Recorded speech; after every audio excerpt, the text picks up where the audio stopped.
Maria, and who else is here that has not spoken before? Okay, go ahead. Yeah, I live in this neighborhood over 20 years, and I see a lot of changes. I'm for this project. I just feel it's a lot of crime in 18th Street. It's going to bring jobs to the neighborhood that we really need. It's going to be, the crime is going to go down. Right now, you cannot really go late in 18th Street. It's always crime going. There are people drinking, and so to me, the status of the way they look to me, it looks pretty good, what it was and what it's now. So I'm for the hotel. I just think it will be a good thing for our neighborhood. I want to go back to this side of the room. The lady all the way in the back in the glasses, and I want to take this in order of people who have been holding their hands up. The lady in the red jacket and Mr. Okanubi was also there. So let's get to these three people. Go ahead, ma'am, please. Yeah, I've lived in this neighborhood 3 months to the date, to the exact date. And one of the reasons why I moved is because I liked all the things that went on here. And I've been reading the historical markers, and I keep saying this thing of the way it could be, the way it is about when they first did development, I guess in the 60s and the 70s, and how they wanted to tear down things and build great things, and the neighborhood rose up. And that's very interesting as I go and I read this historical markers. So I wonder, I was just sitting here wondering, did they go through the same things when they were discussing that 40, 50 years ago? In another life, I worked for the mayor's office, and I sat through a lot of meetings like this, and about development and in neighborhoods and changing neighborhoods. As a matter of fact, I was the person taking notes in these kind of meetings.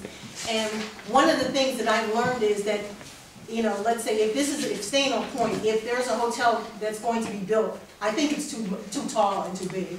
But I also think there are things that you need to look at, like people say, and it probably will bring more businesses to help business, more people. But one of the things I think you will have to look at is, well, you have a hotel sitting up and everybody around it feel very all the people that make this neighborhood funky feel like they can't go to this hotel and it's just sitting there, and people come to your neighborhood and all your police people get taken to the neighborhood to make sure all those folks are safe getting back and forth to 18th Street and things like that. I think those are some issues you really need to look at, because a lot of times you have fortresses sitting in communities that are sitting there to revitalize them, and they're there as little gated communities inside of communities that are sent for revitalization, and the only thing it does is revitalize that little area, and people run to 18th Street and have a drink and get escorted back by the business development people, and you know, so there are some other issues that, you know, if you have a hotel and if it's going to be built, I weigh in to say I think it's too big, and you really have to look at not how it's going to affect your neighborhood physically and all that too, but spiritually. Right. Yes. Thank you. Ladies and gentlemen, we're going to do one round. Okay, we're not going to do 2 rounds of people, but we do want to get to everybody. Bonnie? I want to thank the developers for changing this drawing so drastically. Personally, I'm very much in favor of it for a variety of reasons, one of which is to look at the alternative. What the church has done for us over the last, how many years has the church been vacant? Vacant? Vacant. It's not vacant. What's not vacant? It's not vacant. Well, I mean, how long has it not been a church? 4 years. Excuse me. We moved our services to the building next door until about 4 years ago. 4 years ago. And how much taxes has this church given to the city in the last, since it's been built? 0. It's tax exempt, so there has been no taxes given to the city. That's not true. Oh, I'm sorry. That's not true. We have taxes on the parking lot that The we parking pay, lot. and the building we're in now is 17. Well, you're not collecting property tax on Yeah, what no. the church is. on the actual church edifice itself. That's The church itself. Church is tax exempt. It's tax exempt, exactly.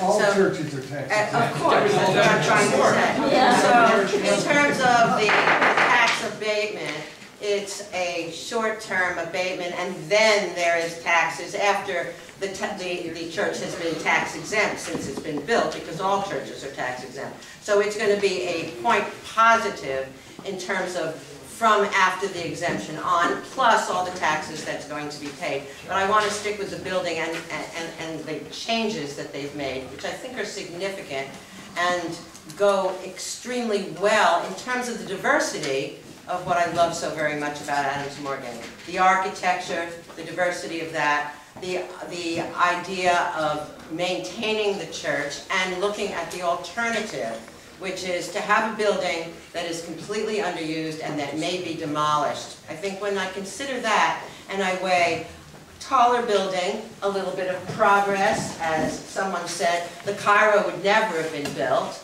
A lot of buildings would never have been built, a lot of the taller buildings in the city, versus what we could have, which is years and years and years and years of looking at an underserved, huge piece of real estate. It scares me. I think you've done a great job with your changes. I think you've listened to us, and I thank you very much. Thank you. I need to stop here for a bit of, for a piece of administrative work. Commissioners, we're under a mandate to conclude at 10 o'clock in the evenings. We've definitely gone back to that. I just want to make the announcement, we're not going to go until 10:30. Mr. Okanui. That was just decreed. Good evening, my name is Nigel Okanui. Grew up in the neighborhood, now 4 generations in the Adams Morgan community, many of them in Jubilee housing. I started a nonprofit organization called the Adams Morgan Youth Leadership Academy. We're now about to be 4 years old. Very excited about that. We've been very involved in the project and involved in a lot of these conversations. Like I said, my roots are really deep. I want to make sure personally, before I commit to a project like this, that it's not something that I regret 40, 50, 60 years from now. So one of the things that we did to sort of do a litmus test to see how much of the community really wanted to see this development and this project happen is that we did letters of support. We went door to door over the summer and into the fall with some of our older adults, our older youth, and we found that there was overwhelming support for the project. Right here I have over 500 letters of support for the project. And you'd be amazed, I mean, if there's a way that we can make this public or submit this to the ANC, we'd be glad to do it. But there's a lot of support, and a lot of what we talked about in terms of diversity in this community, the thing that we love so much, that representation is not represented within this room. And part of my job, I feel like, is to help educate folks and bring more people out in this room into conversations like this. Another thing that I want to point out is that it's going to spend my time. No. Keep going. Another thing that I want to point out is that there's been a lot of crime in the neighborhood. We've lost quite a number of young men and some young women due to crime in this neighborhood.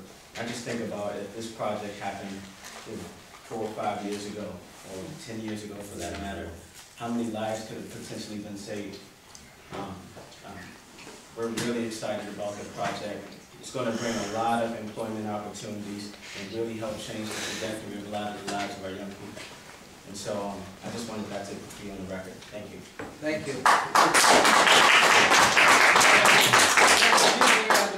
Is there anybody on this side of the room that has not spoken that would like to speak? Ma'am? Hi, my name is Lilia Spears. I live on Fifth-Born Place. Just to speak to the aesthetics, I think the building is too big. And I appreciate that you brought it down 2 feet, and I think it's well within reason that you could bring it down more.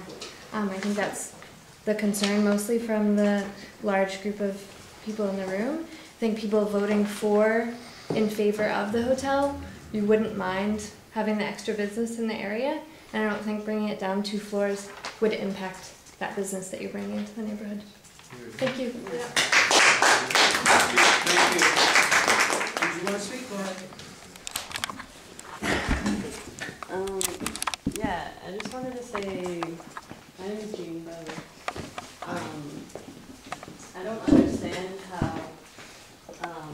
building a hotel is going to reduce crime. I think, I think what will, a really important thing is education, and what we need in the community is a library or some kind of career center that can help people become more educated and thus reduce crime rate. I'm not getting. She's looking for an answer. Let her speak. It's her time. Sorry.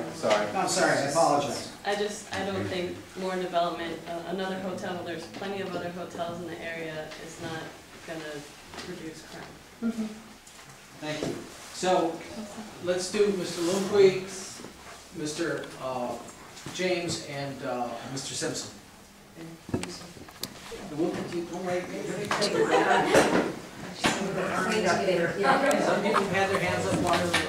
Go ahead, Mr. Lumquist. I just want to supplement what Bonnie said about the numbers and on the numbers, it's a $100 million project, half of which is borrowed. Now, the other $50 million that is put up by the Friedman family is a considerable sum. And it involves a risk-taking. And it does take private capital to do this. And we have a church that will be repurposed for a purpose that will bring life, a new life, to this corner, which right now doesn't have the hundreds of congregants that used to go there Wednesday nights and Sunday nights, as some of us remember in the 70s. They're now in the reading room. It's privately owned. They have brought a developer. They have a good purpose, a good use for it. Hotels of this nature, high-end hotels like this, they usually bring a good presence to a neighborhood in that they bring their own standards of cleanliness, their own standards of security, beyond the proximity of the hotel itself.